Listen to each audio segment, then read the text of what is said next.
Hello mga kasaldik! Welcome to Madam P TV! Yeah, this is me, Madam P. Eto tayo ngayon sa water sign reading. Cancer, Scorpio, Pisces. Diba? Take only what resonates. Siyempre, hindi naman ito magre-resonate sa lahat. So, kunin mo lang yung mga magre-resonate sa'yo. Kung hindi magre-resonate sa'yo, ibig sabihin, hindi para sa'yo ang reading. Huwag natin ipilit. Pero kung mag-resonate sa'yo, nako, maraming salamat nag-resonate sa'yo, diba? Siya nga pala, sa mga hindi pa nakaka-subscribe, pa-subscribe naman dyan. Basta alam mong garantisadong may saltik ka, subscribe na. Pero kung gusto mo ng personal reading, nandyan sa description box, pwede yan. Hindi kita pipigilan. Diba? So yeah, let's start your reading. This is for water sign. At saka mag-iwan ka naman ng like at heart dyan sa comment, di ba? Ma-appreciate ko yan. Maraming salamat. Simulan na natin. Ang dami ko ng dada eh. For water sign. Cancer, Scorpio, Pisces. Oy, the lovers. What's with the lovers? Oy, the Seven of Swords. Ano pa? The Ten of Pentacles. Kukunin ko na rin yung sa person mo, ha?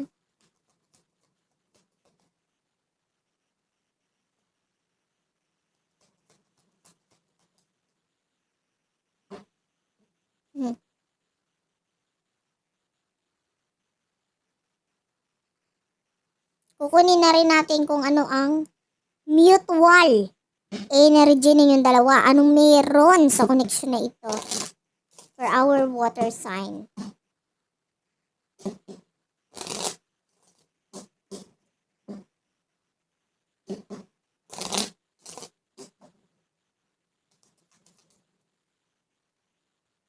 Calling in your soulmate at saka isa pa.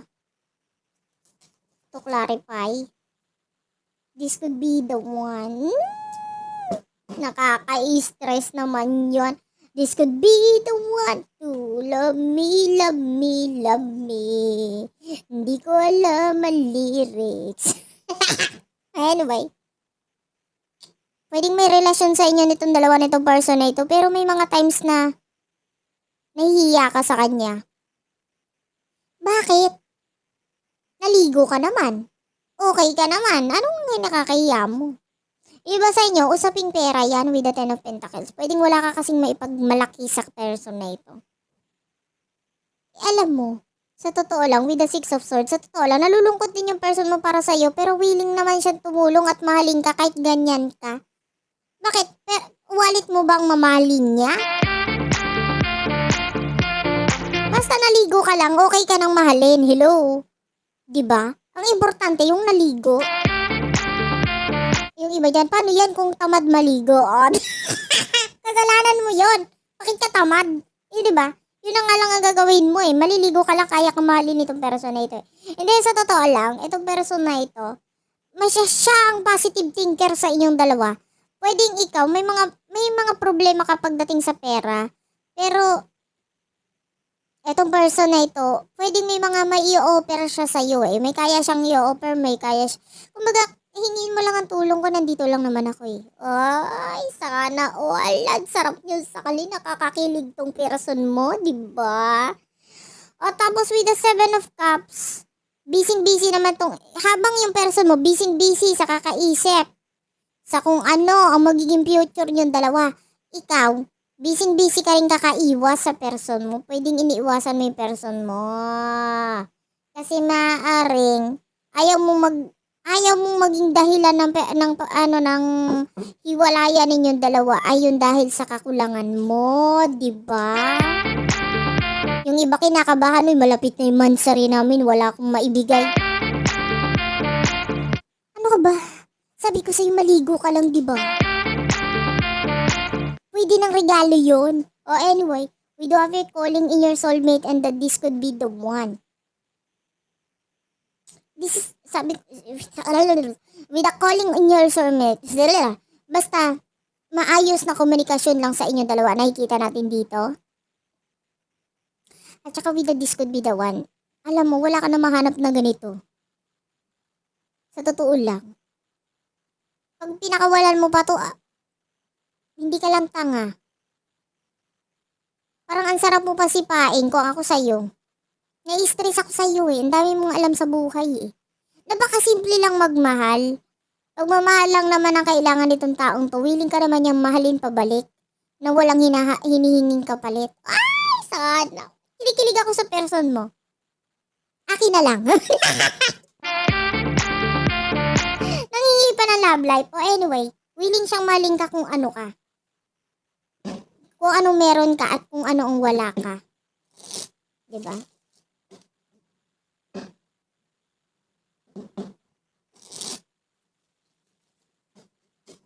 Kukuha na naman tayo ng cards for you.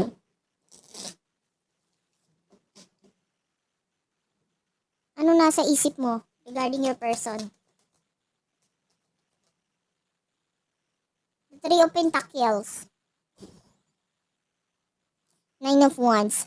Aries, Leo, Sagittarius, Taurus, Virgo, Capricorn energy. Gusto mo talaga ng growth sa sa sarili mo. Gusto mo talaga ng pera. Sa totoo lang. Sa bagay, tama naman yun. Kasi hindi naman tayo puro love life eh. Dapat kailangan din natin ng pera. Hindi lagi love life, di ba? Diyan talaga yung pangangailangan mo pagdating sa sa pera eh. Ano naman nasa isip ng person mo pagdating sa iyo? Siyempre, alangan namang lumab life lang tayo. Kailangan din natin ng panchicha, di ba? We do have the page of Wands, the Hanged Man. Ano to? Isa pa.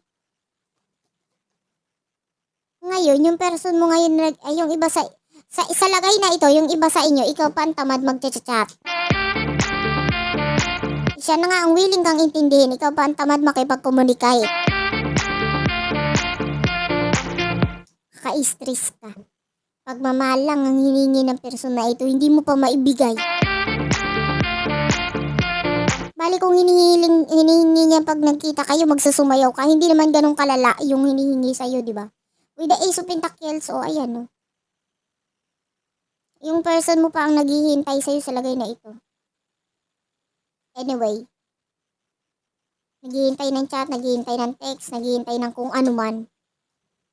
Sabihin mo na lang sa person mo, wait lang, kinain ako ng kumunoy, mga 3 weeks ako bago bumalik. Sana man lang ganunin mo para hindi siya naghihintay. Ayan abang ng abang with the Four of Cups. Ano bang feelings mo sa person mo? Alamin natin kasi baka mamaya kaya mo iniwasan, wala ka na palang feelings.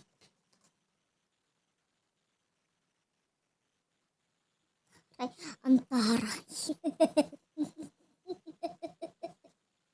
Kaya pala iniiwasan mo, gusto mo nang tapusin. Yung una, akala ko dahil sa pera, dahil na-issue mo dahil sa pera. Yung iba sa inyo, hindi ka nakikipag-communicate masyado kasi gusto mo nang tapusin. Sakalin kaya kita, gusto mo? Hindi nga, gusto mo nang tapusin yung energy or yung connection mo with your person kasi pwedeng yung iba sa inyo may choices o ang lala ng choices with the Two of Pentacles. Yung choices, pwedeng hindi mo alam kung anong patutunguhan mo dun sa isang choices mo. Pero basta may choices ka, gusto mo lang humarot. Ang taray mo sa part na yun. So, itong person na ito, wala akong pakialam kung mamahalin mo ko. Ang pakialam ko, dito sa isang choices ko, kung baka mas malaki to, ganon. Oh, anyway. Ano naman emotion sa'yo ng person na ito? The Strength card. Sasaktan siya, The Nine of Swords. Nagmamatigas lang with the Strength card. Yung parang feeling mo, hindi siya nasasaktan na okay lang sa kanya. Pero sa totoo lang, nasasaktan yung person mo sa ginagawa mo. Sa totoo lang, yung iba sa inyo, pwedeng reversal reading to, Kasi ang nakukuha ko dito, kahit hindi ka kamahal-mahal, minamahal ka nitong person na ito. O yung iba sa inyo, reversal ito, ikaw itong nagmamahal ng tanga.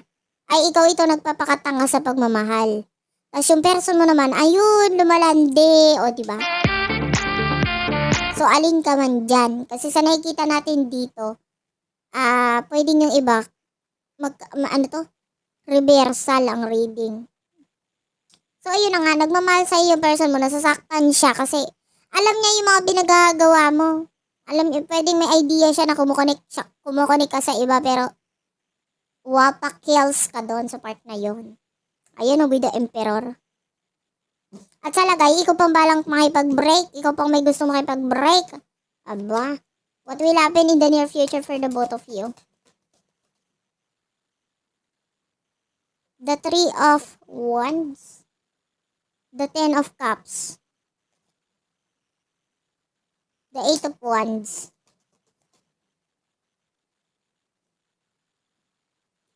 The Magician, the Ten of Swords. And then the Knight of Cups. The Sun.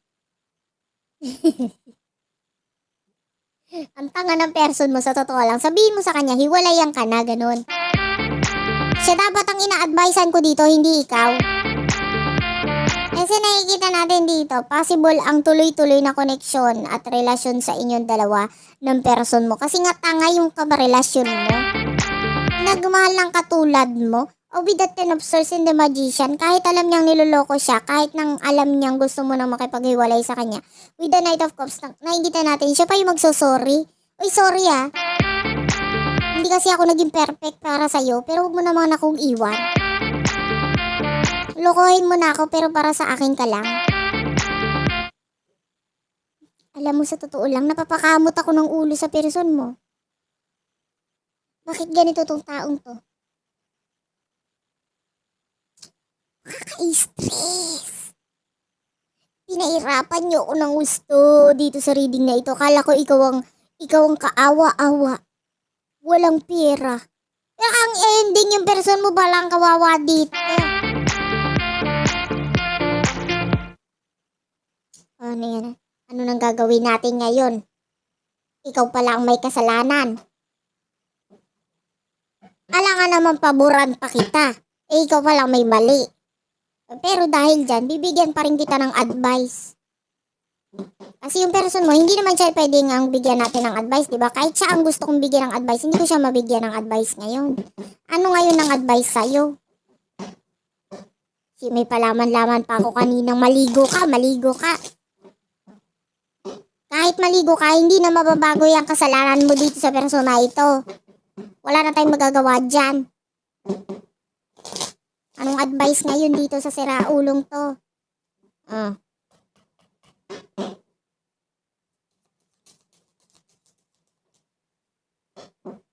We do have here the honeymoon, the chemistry,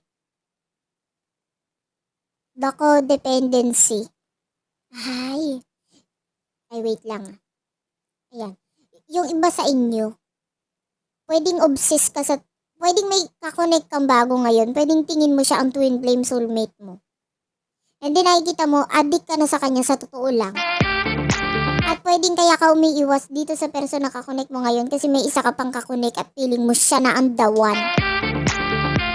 At with the honeymoon, gusto mo itong past person, etong person na bagong kakonect mo ang magkaroon ng happy together sa inyong dalawa.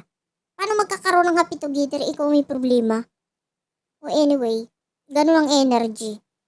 So, ang advice sa'yo, kung tingin mong siya yung yung twin flame soulmate mo, ito ang advice sa'yo. Kasi ito yung nakikita natin O, separation. Pag-usapan nyo yan.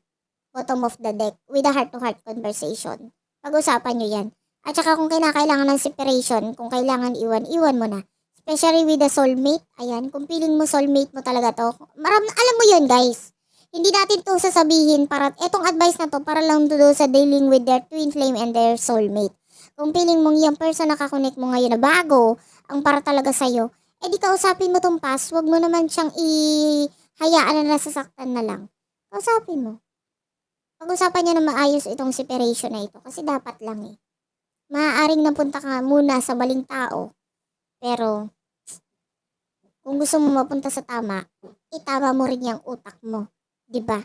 Wala sablay Thank you for watching. I love you all. Babush.